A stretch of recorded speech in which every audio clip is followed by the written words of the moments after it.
রাস্তার পাশে একটা ডাস্টবিনের মধ্যে একটা ডায়েরি পড়েছিল, মনে হয় কেউ ভুলে ফেলাই গেছে। তারপর আমি ডায়েরিটা নিয়ে বাসায় গেলাম। বাসায় গিয়ে ফ্রেশ হওয়ার পর বিকেলে যখন একাই বসে আছি, ভালো লাগতেছে না। তারপর ডায়েরিটা যখনই খুলে দেখলাম, তখনই দেখতে পেলাম 500 টাকার একটা নোট। আর একটা পেজের মধ্যে লেখা ছিল, যদি আপনি আমার এই 500 টাকার নোটটা পান তাহলে এই নাম্বারে একটা ফোন দিয়ে, যদি রহস্যময় মনে হয়। আমি অবাক হয়ে গেলাম। তারপরে ওই নাম্বারে ফোন দিলাম, ফোনটা রিসিভ করলো কিন্তু কোনো কথা বলতেছে না।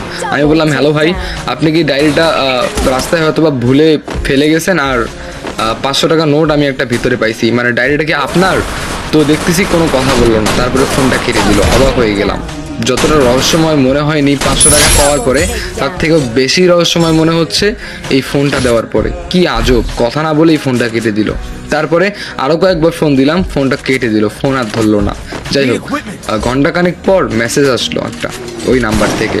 মেসেজ দিয়ে বলল, আপনার ফেসবুক অ্যাকাউন্টের নাম কি? অবাক হয়ে গেলাম, কিরে ভাই, এই নাম্বারে এতবার ফোন দিলাম, ফোন রিসিভ করলো না, আবার এখন বলতেছে ফেসবুক অ্যাকাউন্টের নাম কি? তারপরে আমি ফেসবুক অ্যাকাউন্টের নামটা টেক্সট করে পাঠিয়ে দিলাম। কিছুক্ষণ পরে একটা রিকোয়েস্ট আসলো, রিকোয়েস্টটা অ্যাকসেপ্ট করলাম। কিছুই বোঝা যাচ্ছে না নামটা দেখে, ছেলে নাকি মেয়ে কিছুই না, প্রোফাইল পিকও নাই। অবাক হয়ে গেলাম। সঙ্গে সঙ্গে মেসেজ দিল, আপনি কি আমার ডায়েরিটা পেয়েছেন? আমি বললাম যে জি, আমি আপনার ডায়েরিটা পেয়েছি। তখন সে বলল, আমি ভাবতেও পারিনি যে আমার ডায়েরিটা পেয়ে কেউ আমাকে মেসেজ দিবে। আমি বললাম, শুনেন, আপনার ডায়েরিটা পাইছি কিন্তু ওই জন্য মেসেজ দিইনি, মেসেজ দিয়েছি এই জন্য 500 টাকা ছিল ওখানে, ওই 500 টাকাটাকে আপনি নেবেন না, আর আপনার ডায়েরিটাকে আপনি নেবেন না, হয়তো বা মনের ভুলে ফেলাই গেছেন। না, আমি মনের ভুলে ডায়েরিটা ফেলিনি, আমি ইচ্ছাকৃতভাবে ডায়েরিটা ফেলে আসছি। আমি বললাম, মানে ইচ্ছাকৃতভাবে মানে? তখন সে বলল, বর্তমান যে জেনারেশন আছে, এই জেনারেশনের মানুষরা শুধু ফোন, কম্পিউটার, টিভি টুবি এগুলো নিয়েই ব্যস্ত।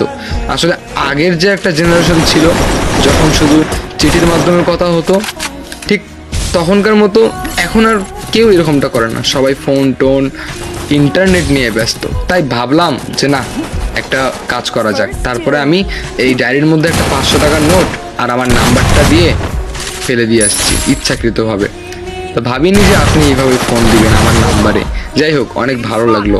তো আমি বললাম, হ্যাঁ ভালো লাগলো, তবে এটা বুঝছি আপনি আপনার 500 টাকার ডায়েরিটাকে নেবেন না। তখন সে বললো, না, ওটা আপনার কাছেই থাক, মাঝে সাঝে আপনার সঙ্গে কথা হবে। এইটা বলে সে আর মেসেজের রিপ্লাই দিল না। আমি অবাক হয়ে গেলাম। তারপরে বললাম যে, আচ্ছা শুনেন, আপনার নামটা কি? তারপরে দেখতেছি কোনো সিন করতেছে না। কি আর করার, 500 টাকা তো আমার না, ডায়েরিটাও আমার না। ডায়েরিটার ভিতরে 500 টাকাটা রেখে ডায়েরিটা সুন্দর করে রেখে দিলাম। হয়তোবা কোনো একদিন তার সঙ্গে দেখা হবে, তাকে ডায়েরিটা দিয়ে দিব। তবে সে ছেলে না মেয়ে এটা আমি এখনো জানি না। যাই হোক, আবার বহুদিন পর একটা রিপ্লাই দিল, কেমন আছেন? আমি বললাম যে, আপনি সেদিন চলে গেলেন, আমি তো ভালো আছি, তবে আমি এতদিন শুধু আপনার কথাই ভাবছি। তা বলুন আপনার নামটা কি? তখন সে বলল, আমার নাম জেনে আপনি কি করবেন? আমি বললাম, বলুন প্লিজ। তখন সে বলল, আমার নাম রিয়া। আমি অবাক হয়ে গেলাম, বললাম যে, ও তাহলে আপনি মেয়ে? তখন সে বলল, হ্যাঁ মেয়ে। তারপরে বলল, আচ্ছা ঠিক আছে, পরে কথা হবে। এই কথা বলে সে চলে গেল। আমার মনে খটকা লাগতে শুরু হলো, এই ছেলে নাকি মেয়ে এটা আমি কেমনে বুঝবো? তারপরে আমি তার নাম্বারে আবার ফোন দেওয়া শুরু করলাম। সে রিসিভ করলো। তখন ফার্স্ট টাইম তার ভয়েসটা আমি শুনলাম। সে বলল, হ্যালো, কে আপনি? আমি অবাক হয়ে গেলাম, মেয়েটার ভয়েস অনেক সুন্দর। বললাম যে, আচ্ছা আপনার নাম কি রিয়া? তখন সে বলল, হ্যাঁ আমার নাম রিয়া। যাই হোক, আমি জানি আপনি ফোন দিবেন, কারণ আপনিও অনেকটা আতঙ্কে আছেন। আমার ফেসবুক আইডির নাম এমন একটা নাম দেওয়া, এতে বোঝাও যাবে না আমি ছেলে নামে। আর আমি যে রিয়া বললাম, আমি জানি আপনি হয়তোবা একটু ভাবতেছেন যে এটা ফেক আইডি, ছেলে নাকি মেয়ে। তবে শুনেন, আমি সত্যি মেয়ে, আমার নাম রিয়া। আমি বললাম যে, ও আচ্ছা, তাহলে শুনেন, ফোনটা রাখবেন না, আরেকটা প্রশ্নের অ্যান্সার দেন। তখন সে বলল, বলেন। তখন আমি বললাম, আপনার বাসা কোথায়? তখন সে বলল, আমার বাসা কুড়িগ্রামে। আমি অবাক হয়ে গেলাম, বাপরে বাপ, আমাদের বিভাগের মধ্যেই পড়ে, তবে আমার বাসা রংপুর, আর আমি রংপুরেই পাইছি ডায়েরিটা। আপনি কুড়িগ্রাম থেকে রংপুরের ডায়েরিটা ফেললেন কিভাবে? আর ডায়েরিটা দেখে মনে হলো যে ডায়েরিটা একদম নতুন চকচকে, হয়তো বা কেউ 5-6 মিনিট আগে ফেলে গেছে রাস্তায়, এরকমটা মনে হলো। তখন সে বলল, ওগুলো আপনি বুঝবেন না। যাই হোক, আপনার তো একটা প্রশ্নের অ্যান্সার আমি দিয়ে দিছি, তাই না? আরও কিছু বলবেন? আমি বললাম যে, মানে এইটা আরেকটা প্রশ্ন ছিল, প্লিজ এইটার অ্যান্সারটা দিবেন। তখন সে বলল, হ্যাঁ বলেন। এরপর আমি বললাম, এইটা একটু বলেন, আপনি কুড়িগ্রামে থেকে কিভাবে রংপুরের মধ্যে এত তাড়াতাড়ি ডায়েরিটা ফেলে গেলেন, আর কেউ ডায়েরিটা নিলও না, শুধু আমার চোখেই পড়লো?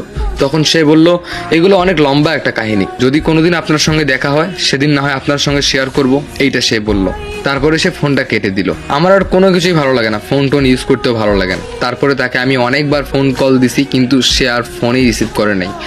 আবার হঠাৎ করে একদিন সে ফোন দিয়ে বলল, কেমন আছেন? আমার মাথা গরম হয়ে গেছে। তারপর আমি বললাম, আচ্ছা আপনি কেমন মানুষ, আপনি কি লাইনে থাকেন না, আপনাকে ফোন দিলে পাওয়া যায় না, আপনি কি শুরু করছেন? তখন সে বলল, আমি এই জেনারেশনের কথা বলতেছি না, আমি আগের জেনারেশন ফলো করতেছি। আমি বললাম, শুনেন, আগের জেনারেশন ফলো করে না এখন আর কোনো লাভ নেই, এখন বাঁচতে গেলে জীবনে ফোন, কম্পিউটার সব কিছু দরকার। তখন সে বলল, সেটা আপনার কাছেই রাখেন, আমার কাছে না। তারপরে সে ফোনটা রেখে দিল। এরপরে আমি আবার তাকে ফোন করলাম, ফোন করে বললাম যে, শুনেন, আমার ভুল হয়েছে, দেখেন আমাকেও আর ফোন টোন ইউজ করতে ভালো লাগে না, শুনেন, আমি আপনার সঙ্গে দেখা করতে চাই, আমি জানতে চাই এটার রহস্যটা কি, আপনি কেন ডায়েরিটা ফেললেন, আর ডায়েরিটা কিভাবে এভাবে ফেললেন কুড়িগ্রাম থেকে রংপুরে এসে, আর ডায়েরিটা কারো চোখেই পড়লো না। তখন সে বলল, আচ্ছা ঠিক আছে, আপনার সঙ্গে দেখা করবো, চলে আসুন কুড়িগ্রামে। তারপরে গেলাম কুড়িগ্রামে দেখা করার জন্য। তবে কুড়িগ্রামে আমি নতুন, কুড়িগ্রামে নামার পরে রিক্সা ভাড়া দিয়ে চলে গেলাম শাপলায়। আমি কিন্তু একদমই নতুন, আমি কোনো কিছু চিনি না, তাকে ফোন দিচ্ছি, সে ফোন ধরতেছে না। তারপরে কি হলো জানেন, হঠাৎ করে একটা আননোন নাম্বার থেকে ফোন আসলো। তারপরে ফোনটা রিসিভ করলাম। এরপরে সেই মেয়েটা বলল, আপনি এখন কোথায় আছেন? আমি বললাম, আমি তো শাপলায় আছি। তখন সে বলল, আমি আপনাকে দেখছি, আপনি শুনেন, আপনার নাক বরাবর একদম সোজা আসেন। আমি বললাম, ঠিক আছে। তারপর আমি কানে ফোনটা নিয়ে একদম সোজা হেঁটে যাচ্ছি। কিছু দূর যাওয়ার পরে সে বলল, ওখানেই দাঁড়ান। তারপরে আমি ওখানে দাঁড়ালাম, তবে আমি সেই মেয়েটাকে এখনো দেখতে পাইনি। তারপরে সেই মেয়েটা বলল, আপনার হাতের বাম সাইডে দেখেন একটা ডাস্টবিন আছে। আমি বললাম, হ্যাঁ আছে। তখন সে বলল, ওখানে একটা বক্স রাখা আছে, সেই বক্সটা আপনি নেন। আমি বললাম, কি বলতেছেন, আপনি আমার সামনে আসেন, আপনার সঙ্গে আমি কথা বলবো। তারপরে বলল, আপনি ওই বক্সটা নেন আগে। তারপরে আমি তাড়াহুড়ো করে ওই বক্সটা নিলাম। নেওয়ার পরে সে বলল, আপনি যেদিক দিয়ে এসেছেন সেদিক দিয়ে আবার বাসে চড়ে রংপুরে চলে যান, আপনার সঙ্গে আমি আজকেও দেখা করতে পারবো না, ভালো থাকেন। এইটা বলে সে ফোনটা রেখে দিল। যাই হোক, আমার মাথা খুব গরম হয়ে গেল। আমি শাপলা চত্বরের মধ্যে একদম চতুর্পাশে খুঁজেছি তাকে, কিন্তু তাকে আর পাইনি। বিভিন্ন মেয়েকেও জিজ্ঞেস করছি, আচ্ছা আপনি কি আমাকে ফোন দিলেন? তারপরে আমি নাম্বারও কল করছি, দেখতেছি কোনো মেয়ের ফোনেই এই কলটা যাচ্ছে না। আর কিছুক্ষণ পরে নাম্বারটাই অফ হয়ে গেল। খুবই রহস্যজনক মনে হলো, মানে আমার কোনো কিছুই ভালো লাগতেছে না। যাই হোক, বক্সটার ভিতরে যে কি আছে এটাও আমি জানি না, মনটাই খারাপ হয়ে গেল। তারপরে বাসে উঠলাম, চলে গেলাম বাসায়। বাসায় গিয়ে ভাবতেছি বক্সটা খুলবো, আবার মনে মনে ভয়ও লাগতেছে, কে আবার কি না কি দিল বক্সের মধ্যে, যদি আবার কোনো ঝামেলা হয়ে যায়। তারপরে বক্সটা খুললাম, আর বক্সটা খুলে ভিতরে কি দেখলাম জানেন? সো গাইস, এটা হলো পার্ট 1। বলুন পার্ট 1টি কেমন লাগলো, পার্ট 2টি আমি খুব তাড়াতাড়ি দিয়ে দিব। আর হ্যাঁ গাইস, আজকে আমি আমার পেজে লাইভে আসবো। তোমাদের যদি কারো কোনো প্রশ্ন থাকে বা কারো যদি কোনো গল্প থাকে, সরাসরি আমার পেজে মেসেজ দাও। আমার পেজের নাম লাফিজ ভয়েস, ওকে? আর তাড়াতাড়ি আমার ইউটিউবে 10K ফলো করে দাও গাইস।